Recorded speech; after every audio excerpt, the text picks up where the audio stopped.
자, 정신 첫 번째 파일부터 볼게요. 정신 건강의 기초 파트. 첫 번째 공부할 것이 정신 건강의 정의를 공부를 해야 돼요. 그래서 이거는 아까 얘기했던 것처럼 작년도 모의고사 문제, 1회 모의고사 문제 보시면 현문사에 나오는 내용 갖고 정리를 해놓은 게 있어요. 그게 주로 시험 문제 나오고 있더라고요. 두 번째가 마리 용호다가 제시했던 정신건강 평가 기준 2009년도에 기출되었던 객관식 문제예요. 이걸 주관식화해서 문제를 낼 때 어떻게 나올 수 있는가, 그쵸? 각각의 제목을 달고 설명 갖다가 알 수 있을 것. 그다음에 정신장애가 있고요. 여기에 현재 정신장애에서 DSM-5로 구분을 하고 있는데 구분점에 대한 설명 같은 게 들어가고 있죠. 그다음에 정신간호에 의해서 왜 우리가 정신간호를 하는가 그 목적에 대한 것들이 언급되고 있는데 한 번 정도는 보시면 되겠고요. 자, 두 번째 우리가 아까 목차에서 봤던 것처럼 정신과적으로 이제 문제가 생긴 것에 대해서 왜 그런가에 대해서 신경전달 물질이 관련되어 있다고 보는 거죠. 다만 우리가 뇌의 구조와 기능은 어디에서 공부를 했냐면 뇌신경까지는 다 성인과에서 공부를 했던 거를 기본으로 삼아요. 나머지 이제 신경전달 물질을 갖다가 몇 가지를 보는 거죠. 그래서 각각의 신경전달 물질이 갖고 있는 기능, 관련 질환, 이게 국시에 나오고 있더라고요. 그래서 어떤 거냐, 첫 번째가 도파민 많이 들어보셨죠? 우리가 그래서 알고 있는 질환 중에 보면 파킨소니안 질환 있잖아요. 도파민이 제대로 분비가 안 되거나 도파민을 갖다 분비된 거를 잠깐만 분해하는 이런 문제가 생겨서 도파민 레벨 떨어져서 그쵸 생기는 대표적인 질환이라고 얘기를 하죠. 그래서 그런 이제 도파민에 대해서 기능 주로 뇌의 흥분성에 관여하는 것을 볼 수 있고 신경의 흥분성에 관여를 하고요. 관련 질환 도파민이 증가해도 문제, 감소해도 문제예요. 증가되면 생기는 질환이 뭐가 있어요? 우리가 알고 있는 조현병. 그 다음에는 조증 이런 게 생기고요. 감소가 되면 또 반대로 우울증하고 파킨슨 질환이 생긴다는 거죠. 자, 그 다음에 세로토닌도 시험 문제 국시에 나오고 있더라고요. 많이 들어봤죠? 우리 우울증 하면 세로토닌이잖아요. 세로토닌의 중요 기능은 수면과 각성에 관여를 하고요. 억제성에 관여를 한대요. 그래서 관련 질환에서 증가되면은 조현병, 조증, 불안 같은 게 있고요. 또 감소가 될 때는 우울, 강박성 인격장애나 자살, 공격성 같은 게 생기는 걸 볼 수 있다는 거죠. 세 번째가 우리가 익히 알고 있는 에피네프린, 노르에피네프린 있죠. 증가, 조현병에서 보통 증가 성향을 보이고요. 그 다음에 우울증에서는 감소가 되는 것을 볼 수 있죠. 아세틸콜린도 많이 들어보셨죠? 신경인지 장애에서 보면은 알츠하이머 질환이 아마 여기에 들어갈 거라 생각이 들어요. 그래서 감소가 되는 거. 그 다음에 GABA 해서 기능은 억제성 신경전달 물질이에요. 감소가 됐을 때는 불안장애나 조현병이 생기는 걸 볼 수 있고요. 그 다음에 글루타민산도 들어보셨죠? 그래서 기능은 흥분성, 또 신경전달 물질이고 또 기억 형성에 중요한 것도 볼 수 있다. 기억 형성에 중요하다. 그래서 각각 신경전달 물질의 중요 기능, 질환 연결해가지고 보시고 나머지 상세한 내용은 이제 책에서 공부하면서 그쵸? 정리해 두시면 될 것 같아요. 자, 그 다음에 정신건강의 가장 역동이라고 얘기하는 기초 파트이죠. 여기서 공부할 것이 뭐냐면 첫 번째, 의식이 무엇인가? 의식의 수준을 갖다 구분할 수 있어야 돼요. 의식, 전의식, 무의식으로 구분할 수 있을 거. 우리 시험 문제 한 번 나왔던 걸 볼 수 있고요. 국시도 최근에 의식 수준을 많이 물어보지는 않는 것 같아요. 분간 문제에서. 반면에 성격의 구조는 많이 물어보더라고요. 우리도 시험 문제 96년도에 한 번 나왔던 걸 볼 수 있고요. 본능, 자아, 초자아로 구분하는 것을 볼 수가 있다. 성격 구조는 우리는 한 번 나왔지만 국시는 여러 번 기출되고 있는 대표적인 문제예요. 자, 그 다음에 여러 가지 쓰고 있는 우리가 쓰는 방어기전이죠. 방어기전을 쓰는 목적이 뭐래요? 위에 보면은 본능, 자아, 초자아가 있죠. 본능은 쾌락의 법칙을 따름. 뭐 이런 거 있잖아요. 자아는 현실의 법칙에 따름. 그렇죠? 그리고 뭐 6세부터까지 발달하는 초자아. 일반적으로 보면은 자아는 본능과 초자아를 갖다가 어때요? 조정하고 중재하고 밸런스를 갖게 하는 기능을 갖고 있는데 본능이 너무 커도 문제. 초자아가 너무 커도 문제예요. 그래서 자아가 그 사이를 갖다가 중재해서 적절한 기능하게 만들어주는데 결국 본능이나 초자아가 너무 크거나 문제가 될 때 어때요? 발생하는 것이 불안이죠. 그래서 불안을 갖다가 어때요? 억제하고 우리가 불안을 갖다가 조절하기 위해서 보통 쓰는 것이 디펜스 메커니즘인 것을 볼 수 있다.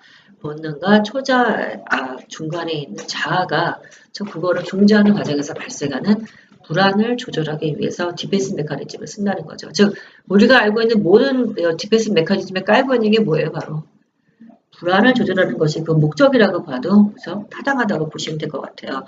자, 그런 것 중에 다시 이 방어기전을 갖다가 어떻게 나누냐면은 크게는 자기애적 방어기전, 그다음 미성숙 방어기전, 신경증적 방어기전, 그다음에 성숙된 방어기전 이렇게 지금 분리하기도 해요. 그래서 이런 카테고리를 갖고 있다라고 해서 보시면 될 것 같아요. 자, 그 중에 자기애적 방어기전에 보면 뭐가 있어요 지금? 일단 특징은 뭐죠? 가장 원시적인 방어기전이죠, 그렇죠? 가장 원시적인 방어기전이고, 그거가 좀 내려오면 되는데 지금. 예, 여기에 들어간 대표적인 방어기전은 부정, 분리, 투사, 투사적 동일시 같은 게 있는 것을 볼 수 있다. 두 번째는 미성숙한 방어기전이라고 있죠. 특징은 현실 이해를 왜곡하지는 않지만 욕망이 충분히 통제되지 않고 직접적 또는 변형돼서 분출되는 것을 볼 수가 있다. 여기에는 행동과 동일시, 공격자와 동일시, 합의라, 합입. 우울증 환자가 쓰는 대표적인 것이 함입이죠. 그래서 자살을 갖다 하게 되는 것을 볼 수가 있는 거죠. 또 전환 반응, 오래 기출되었던 거, 신체화, 퇴행, 2017년도에 기출되었던 퇴행이 바로 미성숙한 방어기전에 들어가는 것을 볼 수 있고요. 자, 그 다음에는 신경증적 방어기전도 있다. 특징은 초자아가 본능을 억제하긴 하지만 아까 우리가 자아가 본능과 초자아를 조절한다고 얘기했잖아요. 그래서 초자아가 본능을 억제하긴 하지만 그 과정에서 발생한 긴장과 충돌을 자아가 견뎌내지 못하고 분출하게 되는 것이 신경증적 방어기전이다. 어떤 것들이 들어간대요? 억압, 반동 형성, 격리, 취소, 전치, 상징화, 해리, 합리화, 주지화가 들어가는 것을 볼 수가 있다. 자, 그 다음에 성숙된 방어기전이죠. 자아가 중지와 균형을 잡아주어서 본능, 자아, 초자아가 잘 조화가 되는 것이 성숙된 방어기전이다. 오타하는 거 정정해 두시고 여기에는 이타주의, 금욕주의, 유머, 승화, 억제라고 하는 서프레션이 있죠. 의식적으로 본능에 생긴 어때요? 이런 쾌락 원칙적인 것들을 갖다가 잘 조절하는 것을 우리가 억제라고 얘기를 하죠. 이런 성숙된 방어기전이 있는 것을 볼 수가 있다.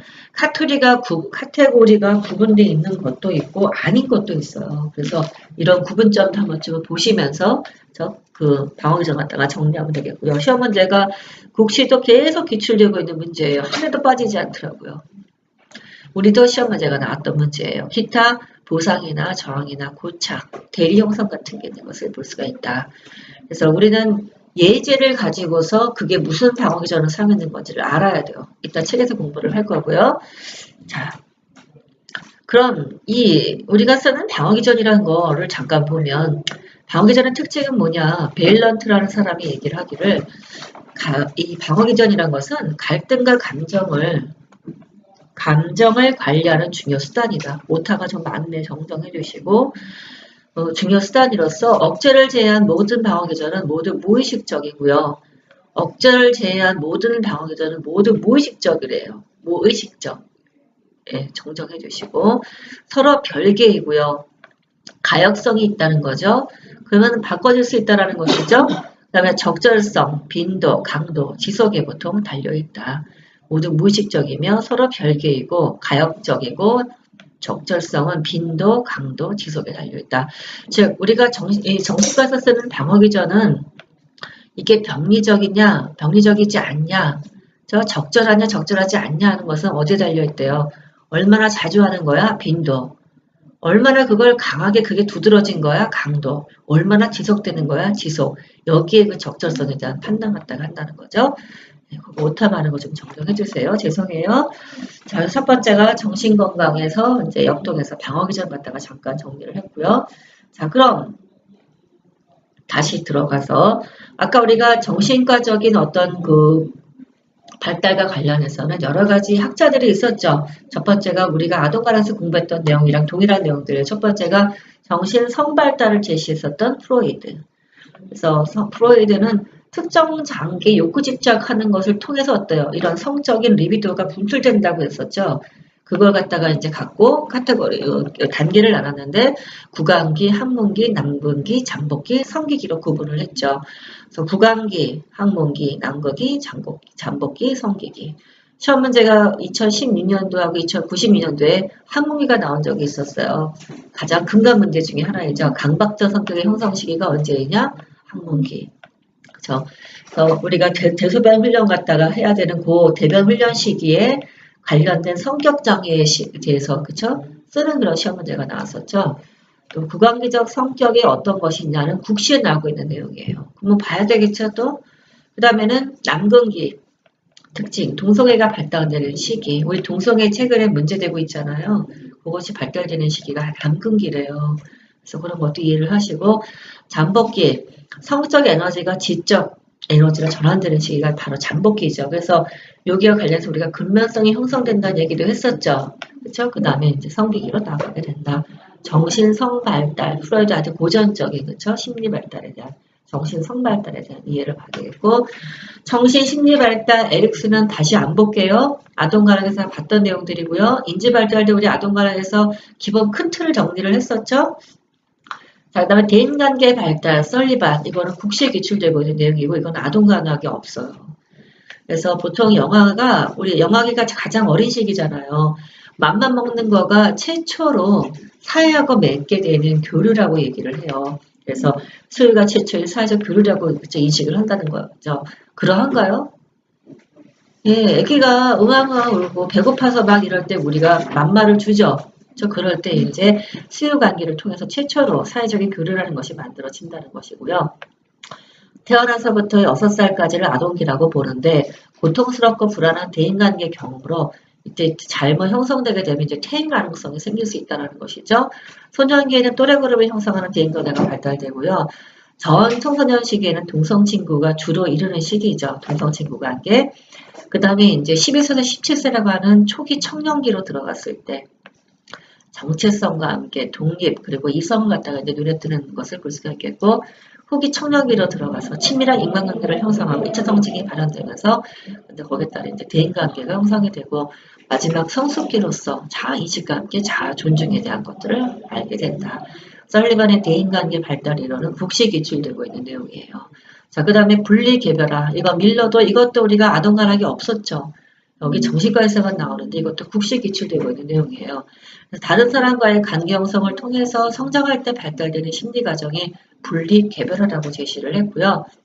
주로 말러의 이런 분리개별화는 주로 어디 초점이 맞춰져 있냐면 무아관계가 가장 중요하다고 봤던 학자였어요.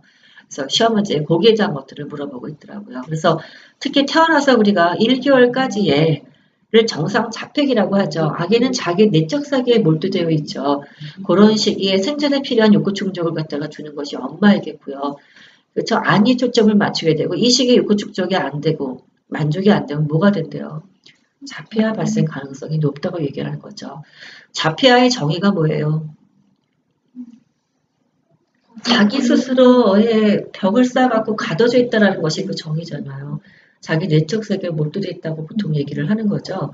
그 바로 자폐의 형성 시기가 언제라고 바라보냐면 태어나서 1개월까지라고 바라봐요. 특히 그때 중요한 것이 무아관계에 초점이 맞춰져 있다는 거. 혹시 그거를 제일 많이 지금 물어보고 있더라고요. 예, 그리고 이제 1개월부터 5개월까지는 영아기이죠. 그때는 공생기라고 얘기하는데 정신과 결합되는 시기이고 어머니의 부재, 부정 같은 거를 경험하면은 공생 정신증 같은 게 생길 수가 있대요. 태어나서 이제 5개월에서 36개월 사이 유아기라고 보통 얘기하죠. 그때 이제 분리 개별화 시기로서 분화 분기, 실제 분기, 화해 접근 분기, 통합기, 즉 분리를 갖다가 알고 이해할 수 있으면서 다시 어때요? 재통합돼서 우리 외에 분리불함을 경험함, 낯선 사람에 대한 공포 이런 것이 보통 초기 영아기까지 있었잖아요. 이후 넘어서게 되면 그것이 극복이 돼야 되는 거죠. 그때 그런 것들 제대로 안 됐을 때 또 정신과적인 문제가 생길 수 있다고 바라봤던 거죠. 그래서 분리, 개별화, 말러의 이론까지 해서 공부를 해야 되겠죠. 자, 그 다음에 사회 문화로 들어가서 우리가 살고 있는 사회, 문화가 나한테 정신과적인 문제를 일으킬 수 있다고 바라보는 거죠. 그렇죠? 거기 나오고 있는 이제 문화권 쪽으로 해서 아까 얘기했던 화병이 있었죠. 국시에 기출됐더라고요. 화병이. 이거 나올 만해 해요. 말로 참 화병이란 말 많이 듣는데 그게 우리나라에만 존재를 한대요. 화병. 국가적으로 이게 인정한 정신장애에 들어가더라고요. 신병, 선풍기 증후군이라는 것도 있고요. 자, 스트레스에 대해서는 여러 번 시험 문제 나왔었어요. 일단 스트레스가 무엇인지를 정의할 수 있어야 되겠고요. 그 다음에 캐논이 제시했던 도전 높이 반응을 이해할 수 있어야 돼요. 95년도 시험에 기출되었던 스트레스 호르몬을 갖다가 알고 있는지, (99년도에) 기출되었던 스트레스에 관련된 신체 반응, 또 일으키는 질환, 그 다음에 심리 반응이 무엇인지 이걸 알아야 되겠고요. 그 다음에 스탠리가 제시했던 일반적인 듀얼 있죠. 누구든 이렇게 적응을 해 라고 하는 일반적 적응 증후군인데 거기에 따른 정의 같은 걸 알아야 되겠죠. 다시 일반적 적응 증후군은 전신 적응 증후군하고 국소 적응 증후군이 나타나요. 그래서 전신 적응 증후군이라고 한다면은 보통 우리가 스트레스라고 인지를 하게 되면은 인체에서 에피네프린, 노르에피네프린이 분비가 되겠죠. 그때 일어나는 첫 번째가 경고 반응 단계. 이때가 바로 도전 도피 반응이 생기는 거죠. 이 이론에 따르자고 한다면 2009년도에 기출되었던 문제, 객관식 나왔던 문제예요. 그 다음에는 저항 단계, 소진 단계로 진행이 되겠죠.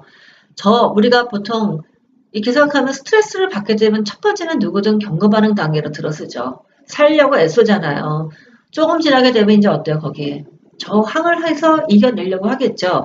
근데 저항이 안 되면 이제 뭐가 돼요? 대부분의 사람들은 저항해서 끝나야 되잖아요. 끝나는 경우들이 많은데 어떤 사람은 어때요, 이것이? 소진까지 갈 수도 있는 거죠. 소진까지 가게 되면 실제 뭐가 생겨요? 질환이나 심각한 증상들로 힘들어지게 되는 것을 볼 수가 있겠죠. 병이 생긴다는 거죠. 이런 전신적인 말고도 국소적인 증상이 생기는 것도 볼 수가 있다. 자, 이런 슬리는 이런 인체가 사람은 스트레스에 대해서 일반적 적응 증후 외에도 심리 행동적 스트레스 반응을 보인다고도 얘기했죠.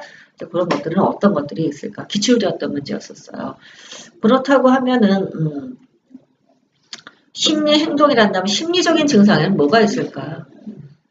불안해하고 잠을 못 자는 불면 같은 거 있잖아요. 이런 것들 대표적인 심리 증상들이 되겠죠. 이런 거를 쓰는 문제가 나온 적이 있었고요. 자, 그 다음에 이제 우리가 공부할 것이 스트레스를 일으키는 스트레스이자 원인에는 어떤 것들이 있을까? 스트레스 생활 사건도 있고 개인 내적 요소도 있다. 뭐 예를 들면은 뭐 스트레스 생활 사건 같은 경우는 이사가 들어갈까? 이혼, 사별, 뭐 진학 다 들어가잖아요. 이런 것도 들어가 있고 또 개인 내적 요소가 있다. 아무런 문제도 없는데 개인 내적으로 갖고 있는 것을 갖고 끙끙 앓는 경우들도 있죠. 그런 것들이 스트레스 쏟아질 수 있다는 것이 되겠고 2009년도 기출되었던 주관식 문제였었죠. 라자루스가 얘기했던 대처 이론. 그래서 라자루스라는 우리가 이제 스트레스에 직면하게 되면 그렇죠? 일단 인지적인 평가를 한다는 것이에요. 그 스트레스가 어떤지에 대해서. 그래서 1차 평가, 2차 평가하고 재평가를 하고 또 거기에 대해서 이제 대처하게 되는 것을 볼 수가 있는데 대처에는 크게는 문제 중심의 대처가 있는가 하면은 정보 중심의 대처가 있다. 기출되었던 문제들이에요. 자, 스트레스에 노출되게 되면은 어떤 사람은 잘 대처를 하지만 어떤 사람은 대처를 못해서 어때요? 그게 실제로 병이 되는 경우들도 있겠죠. 스트레스는 몸과 마음을 병들게 해요. 그렇다라고 한다면 우리가 이 사람들도 관리를 해줘야 되겠죠. 그럼 관리 기법은 어떤 것이 있을까? 95년도 기출되었던 문제예요. 그런데 알다시피 스트레스 관리 기법은 불안 관리 기법하고 동일해요. 또 우리에 보면은 저기 무성관학에서 공부했던 분만에 있을 때 통증이 있잖아요. 또 공포이자 불안이죠. 그때 해주는 것하고도 동일해요. 그런 맥락을 같이 두고서 공부를 하시면 될 것 같아요. 첫 번째가 이완요법이 있죠. 뭐 있잖아요. 벤슨이 만든 긴장 이완기법 이런 거 있죠. 지금부터 시작해서 팔을 이완시킵니다. 뭐 다리를 이완시킵니다. 이렇게 하는 이완기법도 있는 거고 자기 스스로가 어때요? 이완을 갖다가 유도하는 방법도 있는 이완요법. 또 생체회화 훈련 같은 것도 있는데 그 당시 시험 문제는 생체회화 훈련을 물어봤었어요. 95년도에는. 들어보세요. 이완기법하고 생체회화 훈련하고 다른 점이 무엇인가? 국시기출이었던 문제예요. 이완은 내가 지금부터 시작해서 이완을 합니다. 뭐 팔을 이완합니다. 하나, 둘, 셋 하면 점점점 이완됩니다. 일종의 자기 체면처럼 해가지고 자기를 갖다가 어때요? 스스로가 자기의 긴장되어 있는 근육이나 이런 것들 이완시키는 방법을 터득하는 방법이에요. 그런데 그거 쉬워요? 그거 잘 안 돼요. 그래서 이제 병원에 오게 되면 이거를 가르쳐주는 방법이 생체회화 훈련이에요. 그래서 예를 들면 EKG 같은 거 갖다가 모니터를 해가지고 기본 베이스가 있겠죠. 되게 불안하고 긴장이 많고 스트레스를 많이 받았어요. EKG가 뭔가가 이제 변화가 있을 거예요. 그럴 때 이제 생체형 훈련을 갖다가 통해가지고 이완기법을 개발한다? 어떻게 하냐면은 EKG를 걸어놔요. 그래서 지금부터 시작해서 스트레스를 갖다가 완화해서 이완을 합니다. 할 때 그 이완을 하는 거를 정말로 이완되는지를 EKG의 변화를 통해서 어때요? 아, 이렇게 되니까 EKG가 정상으로 돌아왔구나. 팀실 세동까지는 아니어도 빈도수가 높거나 파형의 단어가 있던 것들을 이완을 했더니 정상으로 돌아온 거예요. 그래서 그걸 갖다가 이렇게 하면 되겠구나. 그거 훈련시켜주는 방법이 지금 뭐냐면 생체회화 훈련이에요. 이해되세요? 생체회화 훈련은 그래서 개인이 할 수 없고 병원에 가서 해야 되고 기구를 통해서 일단 하게 되는 것이 생체회화 훈련이다. 그 차이점을 국시에서 물어본 적이 있더라고요. 이해되시죠? 자, 그 다음에 세 번째는 음악요법 있죠. 이거 설명 안 해도 되죠? 우리도 많이 쓰잖아요. 그래서 이 관리 기법에 음악요법이 들어가는데 이런 것들도 마케팅에 많이 써요. 그래서 예를 들면은 저기 백화점에는 즐겁고 명랑한 클래식 같은 거. 그래야지 즐겁게 쇼핑을 할 수 있대요. 또 반면에 우리가 왜 슈퍼마켓 같이 왜 이마트나 대형마켓에 그때 빨리 사야 되잖아요. 그래서 그때는 빠른 음악 갖다가 틀어준대요. 그런 것처럼 긴장-이완 음악요법을 통해서 스트레스를 완화시키기도 한다는 거죠. 자, 그다음 긴장-이완 기법도 있어요. 명상 들어보셨죠? 요가도 있고요. 자율훈련법도 있어요. 자, 그 다음에는 그래서 요즘은 미국은요. 하도 스트레스가 많아서 여러 가지 질환이 생긴다고 하니까 정말 온 동네가 명상센터. 이렇게 우리나라는 동양인데도 없잖아요. 거기는 너무 많아요. 그리고 모든 그 프로그램에서 그 지역사회 프로그램에서 다 명상 프로그램이 있어요. 그래서 잘 생각하면은 향 피워놓고 명상들을 하는 걸 가르쳐요 많이. 그래서 오히려 서양에서 동양의학적인 접근을 더 많이 해요. 우리나라는 이렇게 안 할 수가 없어요. 참 많이 해요. 명상 정말 많이 교육하더라고요. 요가도 엄청 많이 해요. 정말 여기가 동양인가 서양인가 할 정도예요. 그러니까 백인들의 특성이 그거 같아. 문화를 빨리 받아들이는 거. 우리는 참 안 하잖아요. 아무리 인도에서 요가나 명상이 발달했다고 해도. 근데 하여튼 요가는 우리도 왜 요즘에 지역사회 문화센터에서 요가 같은 거 많이 하긴 하는데 서양에서 훨씬 그것들을 빨리빨리 받아들이고 빨리 발달시켜주는 것 같아요. 이거 참 이상해. 맞아요. 그런 거예요, 지금. 오, 되게 의외죠? 그 의외를 외국 나가면 느껴요. 이게 어떻게 이렇게 빨리 인도 걸 받아들였지? 명상센터 엄청 많아요. 예. 그러니까 인도에서 사실은 배워갖고 와야 되는데 희한해졌어. 요가도 그렇죠. 요가도 우리나라도 많이 한다고 하잖아요. 그런 것들에서 정말 이완기법 많이 쓰고 있어요. 그리고 이제 운동도 스트레스 관리가 되나? 네, 불안이나 스트레스 관리 그룹에 운동 들어가죠. 그리고 회상요법 있죠? 이거는 우리가 보통 좋을 때를 생각하게 되면 기분 좋아지지 않나? 잠시 현재 있는 힘든 거는 조금 놓여놓게 되고 그런 회상요법인데요. 특히 노인을 대상으로 회상요법 많이 써요. 어린이를 대상으로 하겠어요? 회상할 게 얼마나 많다고. 그래서 노인을 대상으로 회상요법을 많이 쓰는데 이게 실제로 인지기능도 많이 올라가고 불안도 많이 관리가 된대요. 그리고 자기 주장요법 있죠. 이거는 정신과에서 보면 우울증 환자나 불안 환자도 많이 써요. 자아가 강해지라고. 그래야지 그만큼 거기서 놓여나올 수 있으니까. 이런 것들이 일종의 스트레스 관리 기법으로 사용되고 있고 95년도에도 기출되었고요. 또 스트레스 관리 기법이 그 다음에 2009년도에도 나왔었어요. 옆에다가도 기록을 해두세요. 스트레스 관리 기법이 2009년도에 라자로스의 이론이 나오면서 같이 나왔던 내용이에요. 됐죠? 옆에다가 관리 기법의 근거까지 쓰라고 문제가 나왔었어요. 이거를 하면 어떻게 관리가 되는 거냐? 근거를 갖다가 쓰라고. 여기 정신과에는 또 근거가 잘 나오진 않지만 지금 이해를 하라고 해서 성인과학에서 옛날에 나왔던 것들을 끌어와서 지금 같이 설명을 드리고 있어요. 자, 스트레스 공부를 해야 되겠죠? 네, 주관식으로 2009년도에 기출되었던 대표적인 것. 그 다음에 넘어가서 간호 모형과 인지 치료를 갖다가 보도록 할게요. 이거 맞죠? 예. 자, 간호 모형. 우리가 정신질환이 왜 생기는가 갖다가 바라보는 거죠. 그쵸? 정신 분석 아주 고전적인 거죠. 우리 맨날 정신과에서 정신 분석한다고 알고 있잖아요.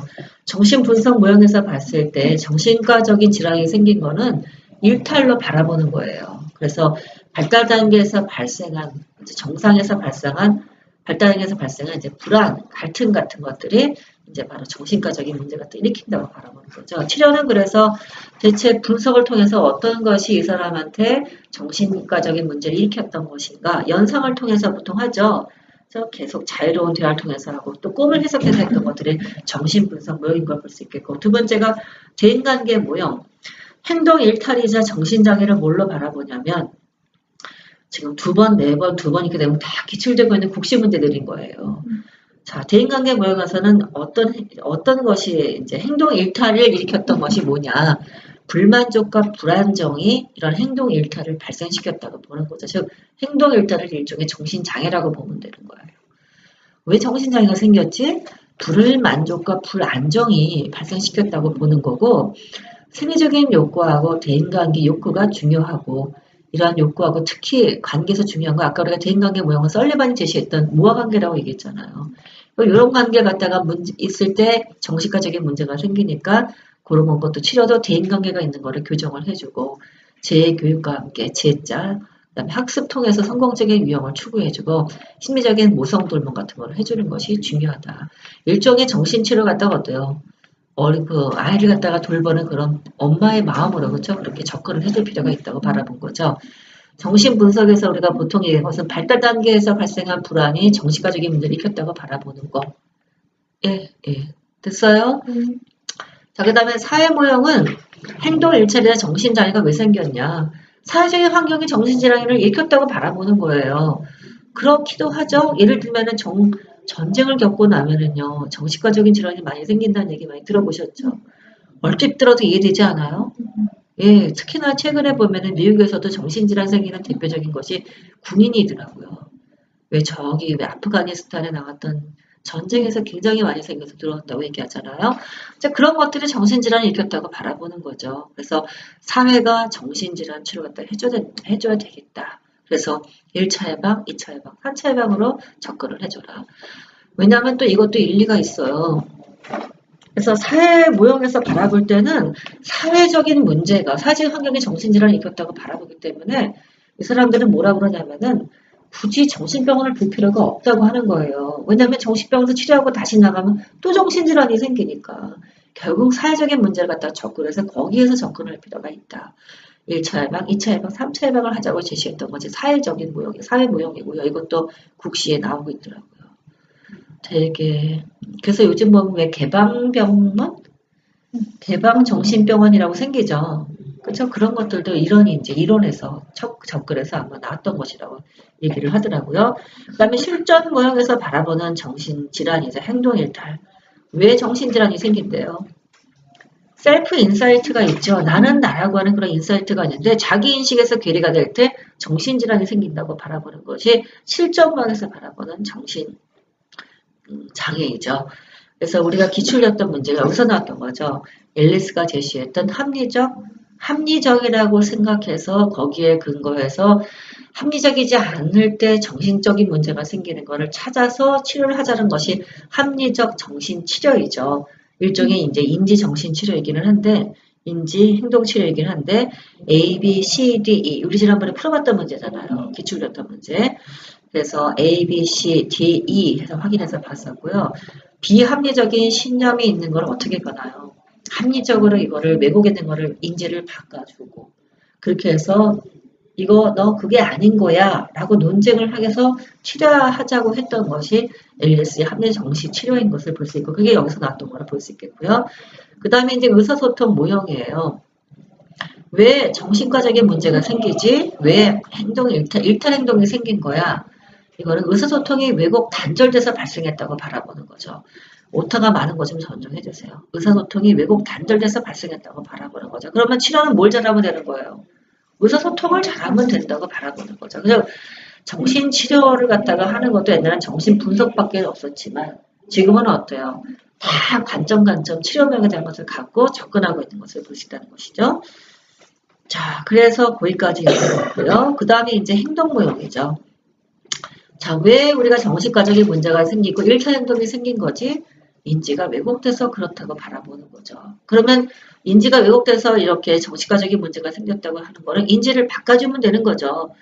그게 문제라고 바라보는 거예요. 그러면 치료하는 방법도 인지를 바꿔줘요. 재구조화 시켜주는 거죠. 그렇죠? 그리고 거기 이제 조작적 조건화를 시켜주고 그래서 행동을 증가시켜주기도 하고 행동을 감소시켜주기도 한다. 그래서 적극적 강화, 소극적 강화, 또 행동을 감소시키는 거 방법에는 처벌, 반응, 대가, 소멸. 이것도 국시에 엄청 많이 나오는 파트이고요. 이것도 실제 정신과에서 쓰고 있는 파트의 내용이기도 하고, 그죠? 알아듣는 내용 중에 하나죠. 적극적 강화, 소극적 강화 얘기 많이 들어보셨죠? 우리 왜 처벌하잖아요. 벌 주죠. 이런 것들이 행동 감소시켜주는 일종의 행동 치료 방법으로 쓰고 있다. 여러분 아마 교육학에서도 이것 내용 공부를 하셨었을 거예요.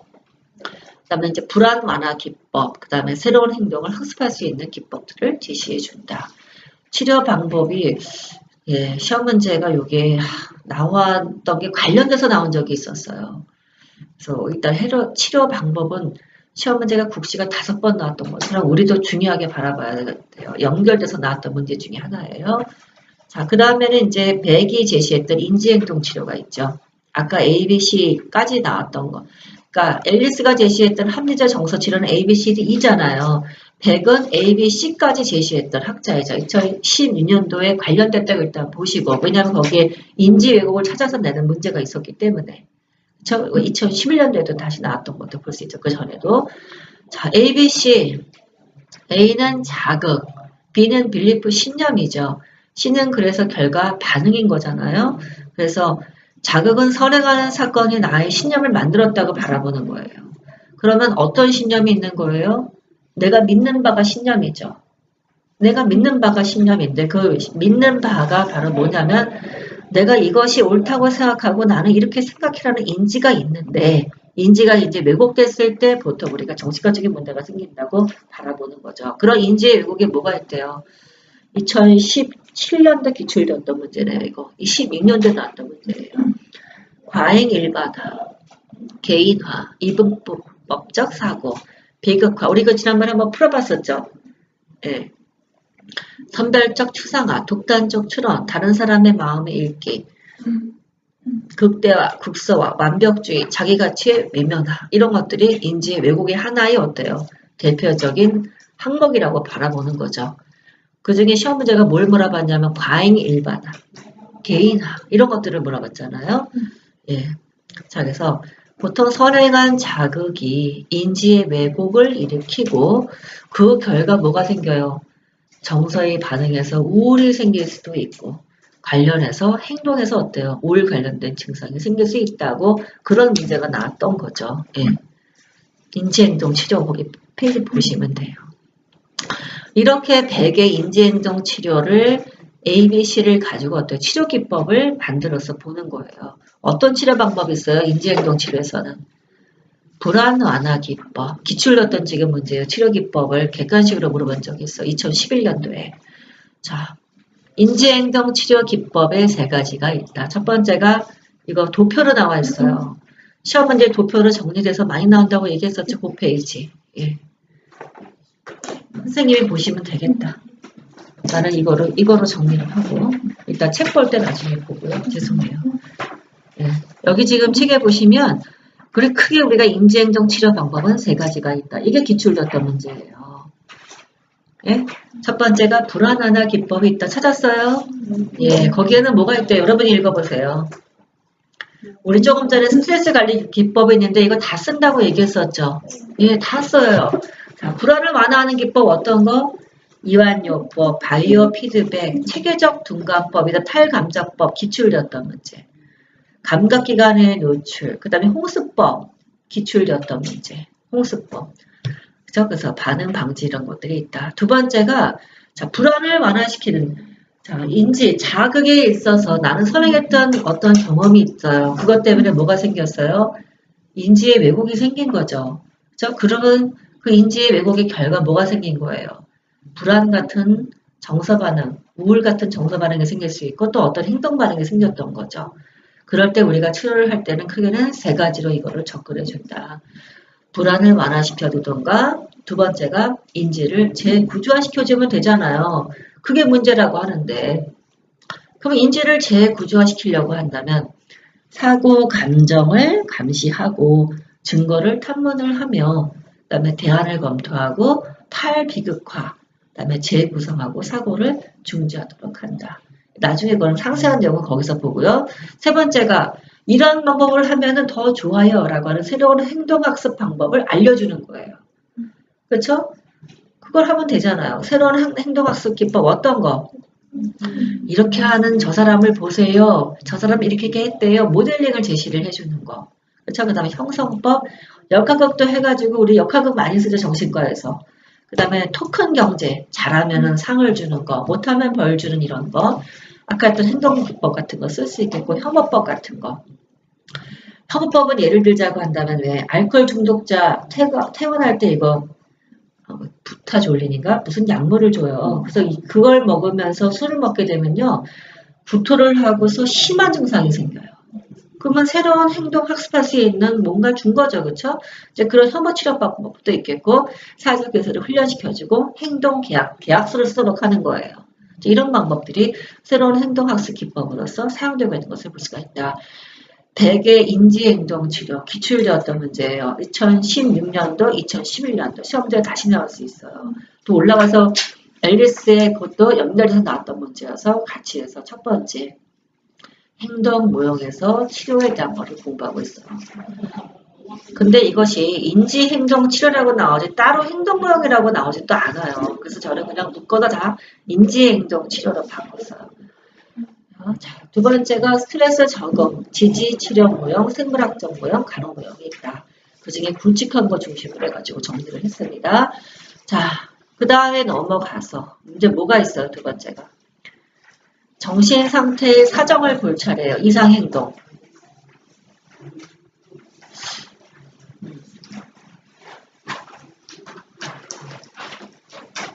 아, 왜 헷갈렸는지 알겠다. 치료를 넣기 때문에 그렇구나. 왜냐하면 뒤에 다시 넣어야 되는데 여기에 너무 많은 내용들이 있어서 그냥 넘어갈 수 없어서 여기다 이걸 다 넣은 거죠. 자, 그 다음에 지금 우리가 기초 파트를 하고 있잖아요. 자, 그 다음에 정신 상태의 사정으로 들어가서 그럼 이상 행동이 무엇인지를 알아야 되겠죠. 이것도 시험 문제 기출되고 있는 것들이죠. 자, 이상 행동. 정신과적인 문제가 있는 사람은 뭔가 이상 행동들이 있어요. 첫 번째, 행동 장애가 있는 거죠. 어떤 거? 자동증, 그 다음에 정신운동 지체, 반복행동, 강박행동, 거부증, 낙불증 같은 것들. 그 다음에 정서장애도 있죠. 기분에서 보면 우울, 들뜬 기분, 불안정한 기분. 그런 게 있겠고 정동에서는 정동의 둔마, 광범위한 정동, 단조로운 정동, 부적절한 정동, 제한된 정동. 그렇죠? 그 다음에 무감동, 양가감정. 이런 건 지금 용어 정리들이거든요.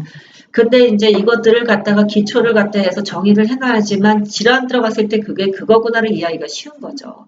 자, 예를 들면 왜 무감동, 감동이 없했어요. 감동이 없다라는 거예요. 슬퍼야 되는데 아무것도 없어요. 이거 누가 보여요? 조현병 환자 있잖아요. 그래서 우리가 보통 여기 지금 정신장애 보면은 첫 번째 행동장애, 그다음에 두 번째가 정서의 장애, 세 번째가 뭐예요? 사고의 장애가 있는 거죠. 사고의 장애는 다시 과정 흐름의 장애가 있는 거죠. 과정의 장애는 흐름의 장애예요. 어떤 거? 사고의 비약. 예, 이거 하다가 갑자기 또 딴 생각 막 얘기를 하죠. 사고의 비약. 우회증, 사고 이탈, 사고 지연, 단절, 박탈, 이완, 지리멸렬, 부적절, 보석증 이런 것들 대표적인 과정, 즉 흐름의 장애가 있는 것들을 얘기를 하고 내용의 장애가 있는 경우도 있죠. 오래 기출되었던 망상이요. 사고 내용의 장애, 사고 장애 중에 내용의 장애는 이제 망상이 들어가는데 망상을 정의할 수 있어야 되겠죠. false belief이죠. 잘못된 신념 체계를 갖고 있는 걸 망상이라 그러죠.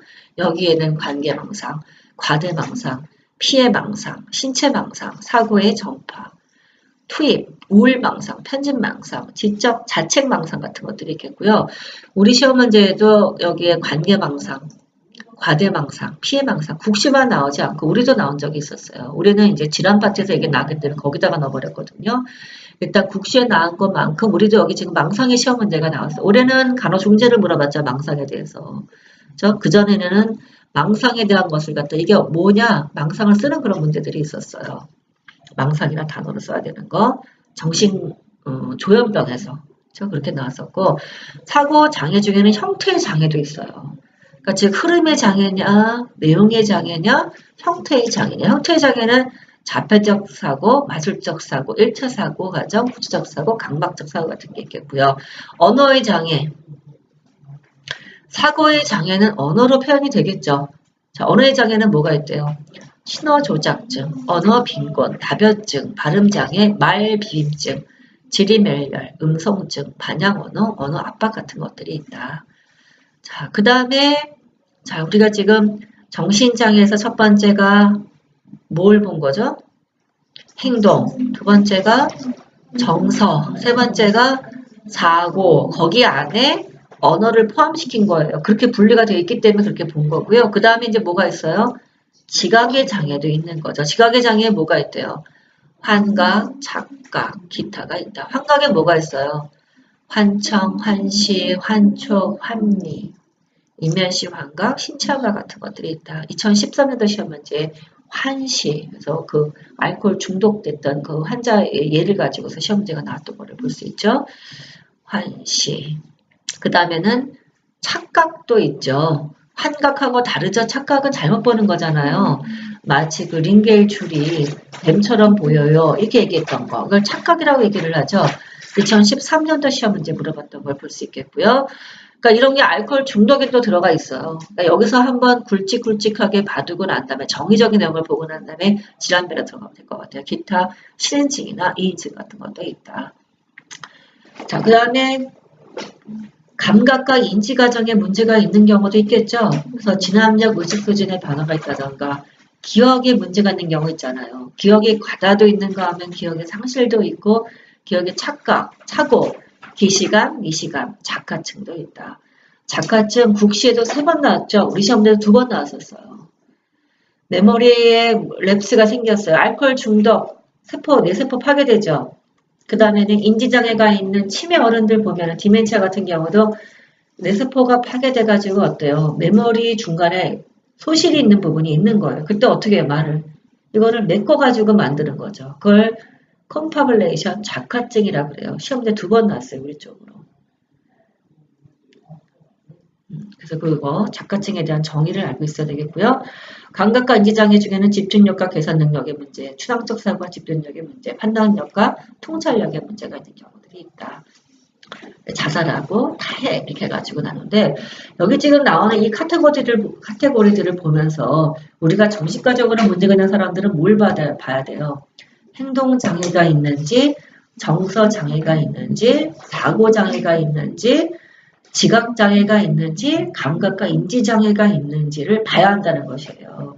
예를 들자고 한다면은 조현병 환자는 어디에 장애가 있어요? 행동, 정서, 사고, 그 다음에는 지각, 감각, 인지 다 장애가 생긴 거죠. 그렇게 지금 전체 카테고리를 보고 난 다음에 질환에서는 어떤 것이 주요 문제인지를 생각해봐요. 예를 들면은 거기 지금 나오는 정서장애에서 보면은 우리가 보통 얘기하는 정동장애라고 있죠. 아까 얘기했던 정신과 분리 뭐 있었나 거기에. 기분장애였던 것 같다. 기분장애 환자는 주로 뭐예요? 여기 나오는 정동장애들 환자, 정서장애 환자가 정서장애가 있는 거죠. 그렇게 지금 이거를 카테고리를 왜 놔두냐면은 정신장애라고 할 때는 뭘 바라봐야 되냐, 어디에 주로 문제가 있는가, 이거를 갖다가 알아보기 위해서 주로 카테고리별로 나눈다고 보시면 될 것 같아요. 대학교 때도 이 공부 했던 것 같아요. 정서장애, 행동장애, 지각장애, 사고장애 쭉 해서 봤던 거.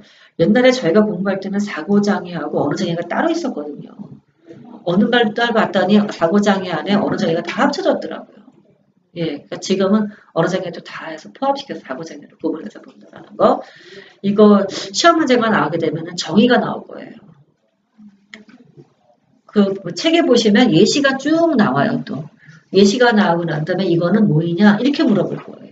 시험 문제 지금 그렇게 나오고 있기 때문에. 그래서 그거를 보고 다시 이 내용들은 어디에 들어가냐면 각종 정신장애의 질환마다 다 다시 나와요.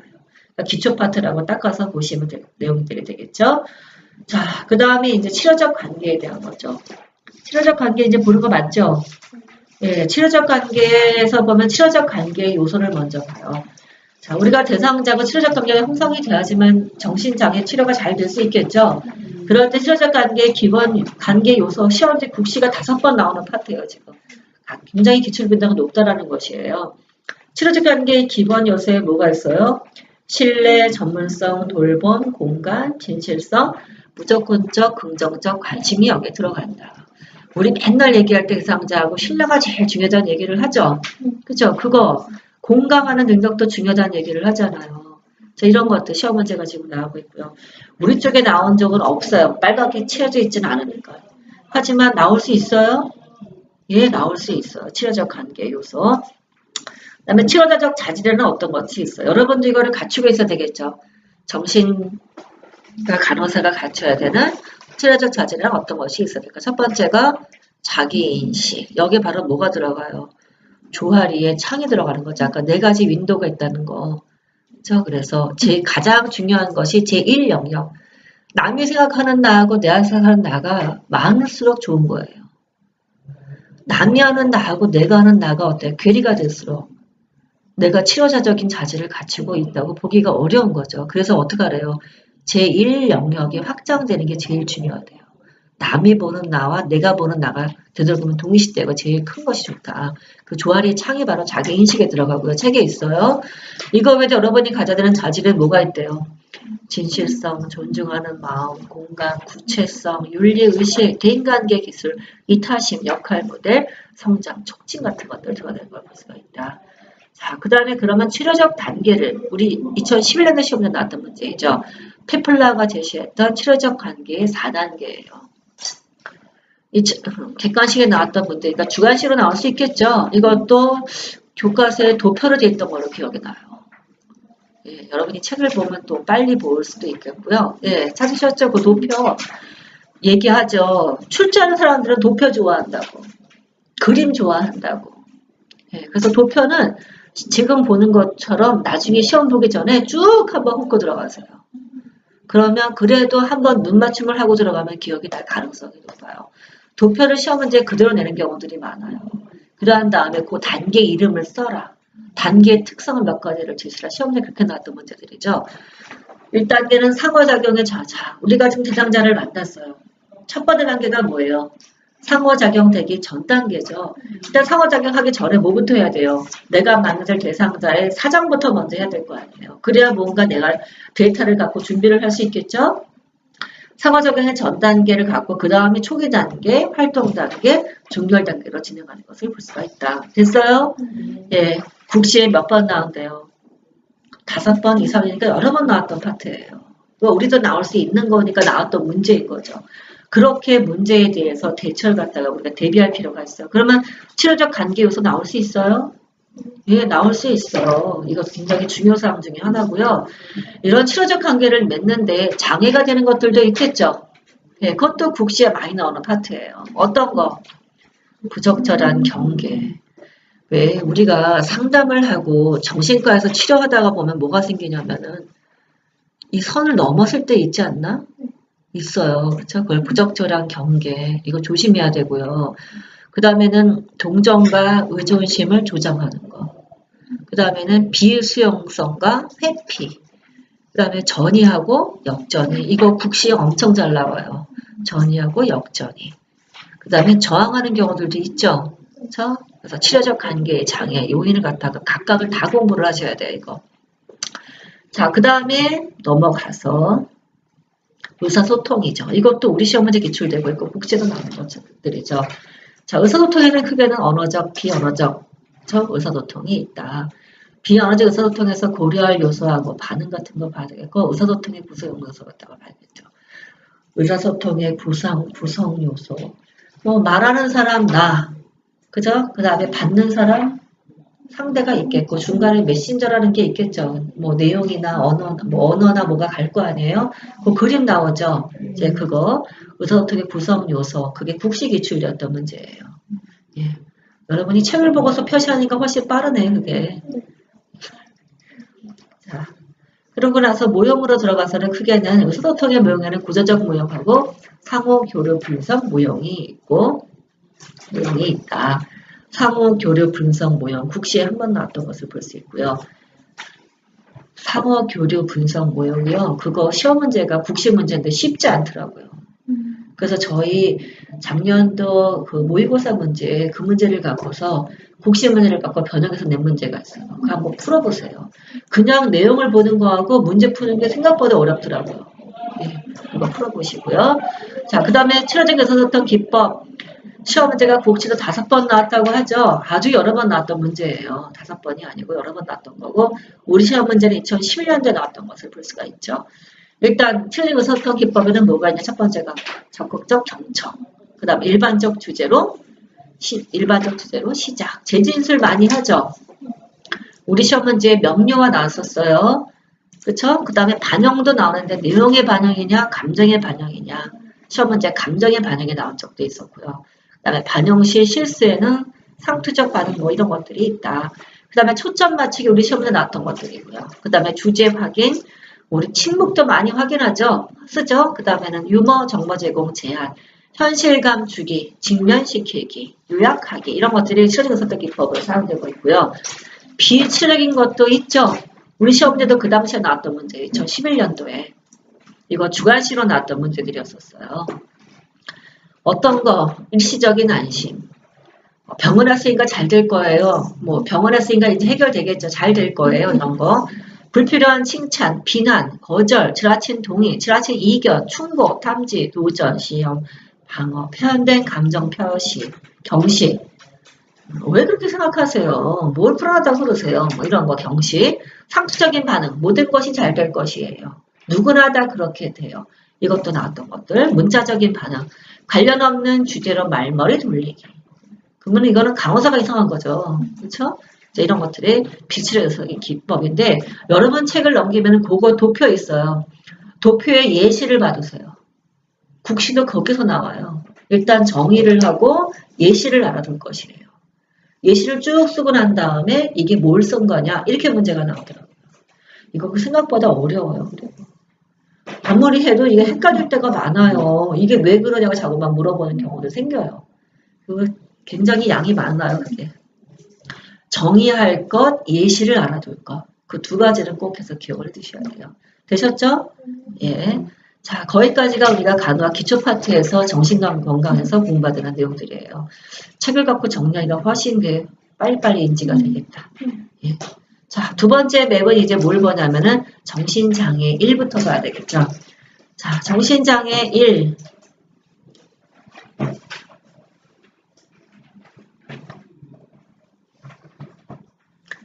정신장애에서 가장 먼저 볼 것이 뭐냐면 불안장애예요. 불안장애. 자, 불안장애에서는 뭘 공부를 해야 되냐면은 일단 불안이 무엇인지를 이해를 하셔야 돼요. 자, 정신질환의 가장 베이스에 깔고 있는 것이 불안이라고 얘기를 하잖아요. 그리고 정신역돌이 분석 모형에서도 발달 단계에서 발생한 불안이 정신장애를 일으킨다. 이런 얘기를 했었죠. 자, 그 깔고 있는 불안이에요. 자, 불안을 갖다가 우리가 이해할 때 일단 불안이 무엇인가를 정의할 수 있어야 돼요. 불안은 스트레스에 대한 반응으로 경험하는 주관적 정서이고 모호하고 막연한 감정을 불안이라고 한다. 스트레스에 대한 반응으로 경험하는 주관적 정서, 모호하고 막연한 감정을 불안이라고 정의를 하는데 공포하고는 다르다. 맨날 그 얘기하죠. 공포는 막연하지 않죠. 대상이 있어요. 객관적이고 실제적인 현상에 근거한다고 얘기를 하죠. 자, 그래서 불안에 대한 이해를 할 것, 용어 이해를 할 것. 시험 문제가 거기 지금 국시에 5번 나오는 파트예요. 불안을 여러분들이 정의할 수 있어야 돼요. 예, 그리고 공포하고 차이점도 알고 있을 것. 자, 우리 시험 문제는 뭘 물어봤냐면 불안의 수준을 물어봤었어요. 2010년도에 객관식 문제였던 걸로 기억이 나요. 불안의 수준. 자, 불안에는 경증, 중등도, 중증, 심하면 공황까지 갈 수 있죠. 즉 4단계로 구분을 한다는 거예요. 그러면 각각의 4단계에서 어때요? 특징하고 강화중재를 할 수 있어야 돼요. 우리가. 시험자가 그걸 물어봤기 때문에. 마일드 앵자이티 특징. 이때는 지각력이 올라가죠. 우리 왜 시험장에 들어갈 때, 시험 공부할 때 경증 불안은 있어야 돼요. 그래야 뭐가 올라가요? 지각력이 올라가요. 그래서 문제 해결력이 올라갈 수 있고요. 학습을 동기할 수 있게끔 만들어주는 것은 경증 불안이에요. 불안하지 않으면 공부 안 해요. 나 왜 이렇게 불안하지 않지? 시험도 봐야 되는데? 이러면 공부 못 해요. 아무 동기도 안 생겨요. 이거 필요하죠. 그래서 경증에 이렇게 그 불안이 있을 때 우리가 해야 되는 특별한 간호가 많지는 않아요. 학습 동기로는 아주 유용한 것이 경증 간호 불안이죠. 중등도는요, 이제 심해졌어요. 뭐가 생기냐면은 선택적 부주의가 생기죠. 시험장 가서 경증까지는 괜찮은데 문제가 뭐부터예요? 중등도부터가 문제예요. 시험장 들어갔다고 봐요. 시험장 들어가면 막 가슴이 둥당둥당 뛰고 이제 시험을 잘 봐야 되는데 이제 생각을 하죠. 근데 중등도 불안 상태는 어떤 상태이냐면 지각력이 떨어져요. 문제 읽을 때 선택적 부주의 많이 생겨요. 나 왜 지문을 그때 그렇게 읽었지? 이거 아닌데. 뭐가 생기냐면 터널 비전도 생겨요. 그래서 잘못 보는 경우들이 많다는 거죠. 이럴 때 이제 간호가 있겠고요. 여러분은 이거 공부를 하셔야 돼요. 교과서에 다 있어요. 그 다음에 이제 중증 불안이죠. 중증 불안 시험 문제가 이거를 물어봤죠. 지각력의 현저한 저하가 되어 있는 상태이죠. 이때 간호중재는 뭘 해줘야 될까? 이거를 물어봤고요. 자, 이 중증 불안이 조절이 안 되면 그 다음에 가는 게 뭐예요? 패닉이라고 얘기하는 공황인 거죠. 그래서 공황에서 이제 간호를 갖다가 할 수 있어야 되겠죠. 공황 상태를 놔두면은 사망까지 감이에요. 그걸 당연히 간호중재를 해줘야 되겠죠. 자, 왜 우리가 불안의 단계를 이해를 해야 되냐? 불안장애 환자들이 경증의 중증도의 중증에서 심하면 어디까지 가요? 패닉에서 사망까지 갈 수 있기 때문에. 그렇죠? 그 불안의 단계를 이해할 수 있어야 되겠죠? 자, 그럼 불안장애가 왜 생기느냐? 원인. 생물학적, 정신사회적으로 접근해서 봐요. 자, 생물학적으로 보면은 불안으로 자율신경계 항진됐다. 맞아요? 예, 에피네프린, 노르에피네프린이 과다하게 분비되겠고 반대로 세로토닌은 저하가 되겠고 GABA는 증가되는 걸 볼 수 있다. 또 유전적으로 불안장애가 생긴다는 얘기도 있죠. 자, 그 다음에 정신사회적으로 봤을 때 정신역동학에서 봤을 때 이드하고 즉 본능과 초자 사이를 자아가 중재하지 못할 때 불안이 발생함. 우리 이 얘기 여러 번 지금 하고 있죠. 자, 그래서 그게 시험 문제 국시에 나왔던 지문이에요. 그래서 그거 기억을 해두시고요. 행동이론에서 봤을 때 인지가 위협받을 때 그런가요? 나는 선행 경험이 있었어요. 그래서 거기에다 내 신념이자 인지가 생겨 있는 건데 그게 아까 왜곡된 인지라고 있었잖아요. 기억나시죠? 그런 인지가 위협받을 때 뭐가 생겨요? 불안이 생기는 거예요. 그렇죠? 그리고 환경 자극일 때는 학습된 것 때문에 또 이런 행동 이론에서 불안이 생길 수도 있다. 인지 행동 이론은 거의 같다고 보셔야 될 것 같아요. 그래서 인지의 왜곡으로 발생하는 정서적인 반응이 인지론에서 바라보는 불안이고 그래서 아까 뭐가 생긴다고요? 인지의 왜곡 결과 정서 반응으로 불안이 생기고 행동 반응으로 이제 거기에 따라 이제 여러 가지 증상이 생길 수 있다는 것이죠. 그다음에 대인관계 이론에서 아까 제일 중요한 사람은 누구? 엄마하고 아이의 관계. 그래서 일가 집단 사이에서 발생하는 갈등 때문에 불안이 생긴다고 바라보는 거죠. 영화 보면 참 이런 거 많지 않나? 그렇죠? 그래서 대인관계 이런 아까 설리반이 제시했다고 얘기했었죠. 1차 집단 사이에서 발생하는 갈등, 기대감 때문에 이게 불안이 생긴다고. 그랬던 것 같아요. 분리불안도 그렇죠. 낯선 사람이다 불안도 집어는 엄마하고 형성이 돼서 엄마가 없을 때 낯선 사람이 오고 이러면 불안이 생기는 이런 것들. 그 다음에 어머니와의 불안이 영아에게 전달된다고도 해요. 그러니까 어머니의 감정도 굉장히 중요한 거죠. 저 썰러만 제시했던 내용들. 이런 것들 때문에 이제 불안이 생긴다고 바라보는 것이 정신사회적인 원인이에요. 즉 아까 우리가 책의 첫 번째 있었던 그 외에 뇌하고 정신, 뭐 생물학적하고 이제 그거하고 다 섞어서 질환마다 지금 보는 거죠. 이제 왜 생기는지. 자, 그 대표적인 정신 불안장애 종류에는 뭐가 있다? 첫 번째가 공황장애가 있다. 2009년도 기출이었던 문제. 국시는 4번 나왔던 질환. 공황장애. 정의, 원인, 진단, 간호 다 공부를 해야 되겠고요. 공포장애 2번, 광장공포장애, 그 다음에 우리 시험 문제 2010년도에 사회불안장애가 나왔었어요. 그래서 정의, 원인, 진단, 간호에서 집단 치료에 대해서 시험 문제를 물어봤었죠. 사회불안장애가 있는 아이를 대상으로 집단 치료를 할 때의 간호 중지의 특성에 대해서 물어봤던 걸 볼 수 있고요. 그 다음에 범불안장애 2011년도에 기출됐던 문제이죠. 그래서 진단을 물어봤던 걸 볼 수가 있죠. 이거 외에도 하위 유형에는 분리불안장애, 선택적, 무언적이 들어가는 것을 볼 수가 있다. 자, 불안장애에 대해서는 간호중재를 어떻게 해야 될까? 간호과정도 시험 문제에 국시 여러 번 났던 걸 볼 수 있고요. 이런 사람한테 쓰는 것이 바로 뭐예요? 약물로서는 항불안제 같은 거를 쓸 수 있다는 것이죠. 첫 번째가 불안장애. 적어도 불안장애에서 공부할 질환에는 공황장애 나왔으니까 일단 공부는 무조건 해야 되겠죠. 그러면 정의, 원인 다시 공부를 해야 돼요. 진단 간호가 나왔다고 안 볼 것이 아니라 다 공부를 해야 되겠고, 공포장애, 광장공포증 상당히 많다고 얘기하죠. 뻥 뚫린 공간에 나왔을 때 갑자기 극심하게 밀려오는 그죠 불안. 광장공포증 있잖아요. 이것도 국시에 많이 나와요. 사회불안장애, 범불안장애 다 공부해야 돼요. 특히나 어린 시기에 발생해서 이것이 성년기까지 이어질 수 있는 분리불안장애도 공부하도록 할 것이에요. 자, 여기까지 봤고 두 번째 장애는 뭐가 있어요? 강박 관련 장애가 있다. 우리 교과서가 불안하고 강박을 다 묶어버렸잖아요. 그래서 카테고리 상에는 떨어져 있어요, 워낙은. 됐죠? DSM 카테고리에서는 떨어져 있어요. 자, 강박 관련 장애. 정의, 원인, 그 다음에 하위 유형에 뭐가 있대요? 첫 번째가 강박 장애가 따로 이제 분리가 된 거예요. 강박 장애를 정의할 수 있을 것. 저 강박 사고의 심리 기전, 강박 행동, 격리, 자, 강박 장애 갖고 있는 대표적인 그 뭐죠? 이게 방어 기전이죠. 어떤 걸 쓴대요? 격리, 대치, 반동 형성, 취소 같은 방어 기전을 쓴대요. 국시에는 이런 게 잘 나와요. 어떤 방어 기전을 주로 쓰는지. 그래서 강박 장애가 왜 생기는가? 원인이 뭐래요?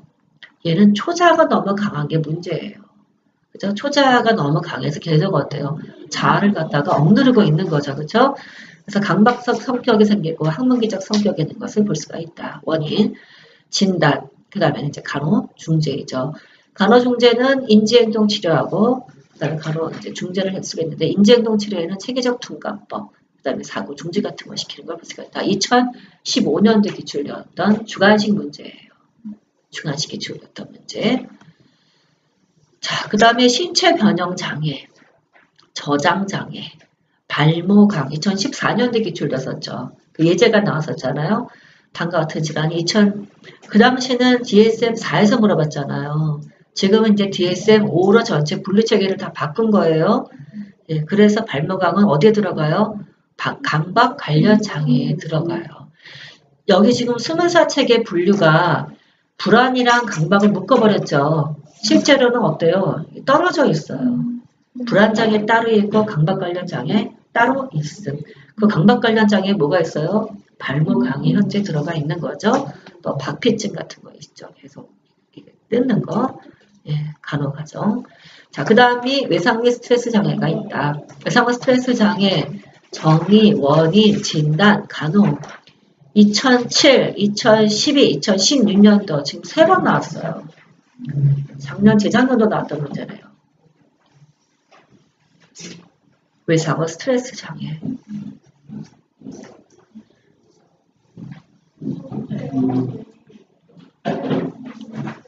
급성 스트레스 장애, 적응 장애, 그 다음에는 반응성 애착 장애.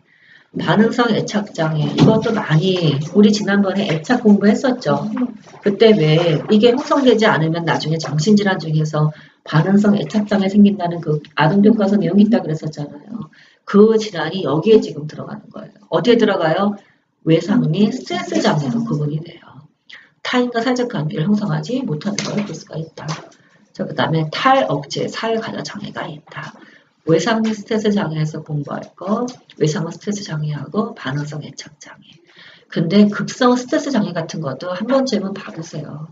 왜냐하면 스트레스가 있을 그 당시에 그쵸 발병에 나타나는 거 어느 만큼 이것이 연장되냐에 따라서 보통 외상 후 스트레스 장애냐 아니면 급성 장애냐 구분을 해요. 예, 그거는 달만 틀리다고 보시면 될 것 같고요. 자, 그 다음에 해리 장애가 있죠. 이거 넘어가도록 할게요. 자, 그 다음에 신체 증상 관련 장애가 있다. 오래 기출되었었죠? 신체 증상 관련 장애는 뭐? 신체 증상 장애는 신체 증상 장애, 정의, 원인, 그 다음에는 여러 가지 유형들이 있는데 첫 번째가 신체 증상 장애이자 신체화 장애가 있고요. 신체화 장애. 이거는 국시에 잘 나와요. 그래서 공부를 여러분들이 해두셔야 되고요. 그 다음에는 우리 건강연료증이라고 많이 들어보셨죠? 옛날에 이게 불안장애 들어갔었거든요. 근데 지금은 이게 신체 증상 관련 장애라고 따로 카테고리가 돼서 나간 거예요, 이제. 우리는 옛날 거 생각하지 말고 그냥 지금 것대로만 공부를 해요. 헷갈리지 않게. 그래서 신체 증상 관련 장애는 신체 증상 장애가 있고 건강염려증이 있다. 시험 문제에 정말 많이 기출되고 있는 파트들이에요. 여기 있는 질환들. 첫 번째가 정의. 그래서 우리도 시험 문제가 나온 적이 있었어요. 건강염려증이 옛날에 객관식으로 94년도에 한 번 나왔고요. 그 다음에는 96년도 시험 문제 전치 태행 같은 걸 주로 쓴다라는 거 이런 것들이 나온 적이 있었죠. 객관식으로. 이것도 원인, 진단, 간호자 알아야 되겠고요. 그 다음에 또 하위 유형에 뭐가 있대요? 오래 기출되었던 전환 반응이 여기에 지금 들어가는 거죠. 옛날에 우리가 전환 신경증이라 그랬잖아요. 옛날에는. 지금은 신체 증상 관련 장애라서 전환 장애가 들어가요. 2017년, 2012년도 기출이었던 거. 정의, 증상, 특징. 올해는 만족스러운 무관심 물어봤죠. 전환 장애라는 진단 용어를 물어봤고요. 그 다음에 우리가 이런 만족스러운 무관심을 갖다가 가지면서 전환장애 갖다가 가는 사람들은 왜 이런 전환장애를 보이냐면은 프라이머리 게인, 세컨더리 게인이 있기 때문이죠. 이거 국시에 잘 나오더라고요. 나는 이게 나올 줄 알았어요. 그래서 만족스러운 무관심은 저희도 문제에도 지문으로 넣었거든요. 근데 이제 목적이 뭐냐? 프라이머리 게인, 세컨더리 게인이 있을 거 아니에요. 프라이머리 게인이 뭐예요? 왜 자꾸만 손을 전환장애가 생겨요. 왜 글씨를 못 써? 시험 보려고 하는데 글씨가 안 써지고 그 다음에 눈이 안 보인다 그러냐. 1차적으로는 불안을 완화하기 위해서 그래요. 모든 방어기 전에 가장 주목적은 뭐예요? 불안 완화예요. 이렇게 기억하면 나중에 문제가 났을 때 답 쓰기 쉬워요. 모든 방어기 전에 첫 번째는 다 불안 완화라고. 그게 프라이머리 게인이에요. 세컨더리 게인은 그럼 뭐예요? 시험을 안 볼 수 있잖아. 눈이 안 보이니까 안 할 수 있고 못 쓰니까 시험을 안 볼 수 있는 거죠. 그래서 프라이머리 게인과 세컨더리 게인을 갖고 있다. 그래서 국시는 그거를 많이 물어보더라고요. 주로 전환장애인 사람들이 쓰고 있는 대표적인 방어기전에는 뭐가 있는가? 억압과 전환을 쓰고 있는 것을 볼 수가 있다. 아까 우리가 억제라는 방어기전이 있었죠. 그건 의식적인 거, 서프레션. 반면에 우리가 억압이라고 하는 리프레션은 모식적인 방어기전인 것을 볼 수가 있죠. 주로 쓰는 방어기전은 억압과 전환이다. 이거를 국시에서 많이 물어보더라고요. 자, 원인, 진단, 간호, 중재 다 공부를 해야 되겠고요. 그 다음에 우리가 보통 얘기하는 꾀병이라고 있죠. 허일성 장애. 그 다음에 정신생리 장애가 있다. 자, 그래서 여기 지금 이렇게 보면 신체 증상 관련 장애는요. 얼핏 보면 비슷비슷해요. 잘 구별이 안 되는 거죠. 그래서 그걸 구별해 보는 거예요. 어떤 차이가 있나. 신체화 장애, 아까 첫 번째가 있었죠. 신체 증상 관련 장애, 첫 번째가 신체 증상 장애, 신체화 장애 있었잖아요. 그거는 병력적 변화가 없어요. 그럼에도 불구하고 증상은 있는 거예요. 기능 상실은 없어요. 아니, 있어요, 참. 응? 기능 상실이 있어요. 우리가 전환장애의 차이점은 수익은, 감각 이상은 없는 거예요. 보통 우리가 전환장애는 뭐냐면 의미 있는 기관에 수의근이나 손을 움직여야 되는 이런 근육이나 아니면 여기 눈가처럼 감각 기능에 주로 이상이 있는 걸 보여요. 전환장애는. 근데 신체 장애 아이들은 어떻다고요? 그게 없다고요. 그게 전환장애하고의 차이점이에요. 이해되세요? 예, 그거 기억을 해두셔야 돼요. 병력적 변화는 없고 증상만 있다고. 그래서 기능상실이 있는데 거기 있는 수의근이나 감각 이상은 없는 거라고. 자, 그 다음에 그러니까 맨날 이 사람은 뭐예요? 뭐 어디가 아파요? 라고 얘기를 하는 거죠. 그리고 뭐가 안 되긴 안 돼요. 그죠? 기능상실도 있고 증상도 있어요. 그런데 병약적 변화도 없고 수의근하고 감각 기능에 이상이 없는 거라고 한다는 거는 신체화 장애라고 진단을 한다라는 거예요. 두 번째가 질병 불안 장애. 아까 뭐였죠 이거? 하이퍼콘드라시스, 건강염려 신경증이라고 했던 거. 건강염려증. 이거는 병약적 변화도 없고 증상도 없고 기능상실도 없어요. 맨날 입에 달고 다니는 거죠. 나 어디가 아픈 것 같아. 텔레비전에서 식도암 보고 나면은 갑자기 어때요? 나 식도가 갑자기 막 후끈후끈거리는 것 같아. 나 아무리 식도암 같아. 이런 사람은 뭐예요? 그쵸? 질병 불안장애가 되겠고, 그 다음에 장애는 무의식적인 과정이고요. 병리 변화 없어요. 오래 기출되었던 아이 수의근에 문제가 있대요? 없어요. 단지 뭐만 있어요? 기능 상실만 나타나는 거예요. 병력적 변화는 없고 증상이 있고 기능 상실이 있는 거죠. 그 다음에 꾀병은 병력적 변화도 없고 증상도 없고 기능 상실도 없어요. 이거는 의식적인 과정이죠. 자, 그 다음에 정신생리장애는 이거를 우리가 보통 모든 내과에 오는 환자들은 다 뭐라 그래요? 자율신경장애라고 왜 명명하는 것 같더라고. 그럼 모든 게 병이 보면은 왜 원인은 잘 모르는데 뭔가 병이 있어요. 그래서 병력적 변화도 있어요. 증상도 있어요. 기능상실도 있는 거죠. 그래서 맨날 부를 때 왜 뭐 자율신경장애라고 보통 왜 명명하는 거. 원인은 잘 모름. 이렇게 나오는 것들을 혹시 왜 진단하는 거 가끔 보셨을 거예요. 근데 우리 아까 공부할 때 스트레스는 모든 질병을 일으킨다? 예, 일으켜요. 그렇게 생각하면은 정신생리장애를 갖다가 이해하기가 더 쉬울 것 같아요. 여기 지금 나오는 간별 교과서를 보고 정리한 거예요. 안 그러면은 이 내가 5가지가 헷갈리겠더라고요, 지금. 허위성 장애가 무슨 장애? 말만 바뀌었네. 허위성인데 인위성이라고. 예. DSM 5에서 번역은 다 틀려요. 번역은 다 틀려. 네, 그러면 상관없어요. 그러면 또 현문사는 또 다르게 번역해. 우리 책에 우리 간호학의 문제가 그거예요. 번역이 통일이 안 돼 있다라는 거. 그러면 됐어요. 허위성 장애인데 이거를 인위성 장애, 꾀병이라고 한다라는 거.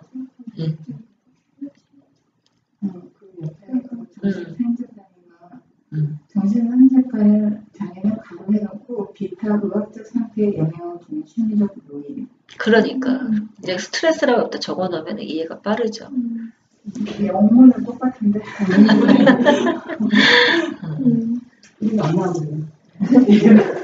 아니 선생님 제가 거기다 간별을 왜 해놨겠어요. 아 그네요. 이거 얼핏 보면 참 비슷해요. 다 그거 같아요. 그러니까 간별을 갖다가 일단은 교과서 보고 정리를 해놓은 거니까 그걸 정리하면서 보시면 될 것 같아요. 꾀병은 아무것도 아닌 거죠. 그냥 꾀명인 거예요. 건강염려증은 거기에 입에 달고 다니는 거죠. 입에 달고 다니는 환자. 정신생리장애는 자율신경장애, 내과에 오는 모든 환자. 이렇게 정리를 해놓으면 빨리빨리 이해가 되겠죠? 예, 신체 증상 장애까지 같이 들어갔고요. 간호과정도 시험 문제 꽤나 많이 나와요. 예를 들면 우리가 이 전환장애가 있는 아이 만족스러운 무관심이 있어요. 그래서 그게 증상인 거죠. 걔는 프라이머리 겐이 있고 아까 세컨더리 겐이 있다고 얘기했었죠. 그런 아이들에 대해서 한번 가로중재를 어떻게 해야 될까. 이런 간호과정 시험 문제가 많이 나오고 있고요. 여기까지 하고 잠깐 쉬어야 되겠다. 생각보다 힘드네.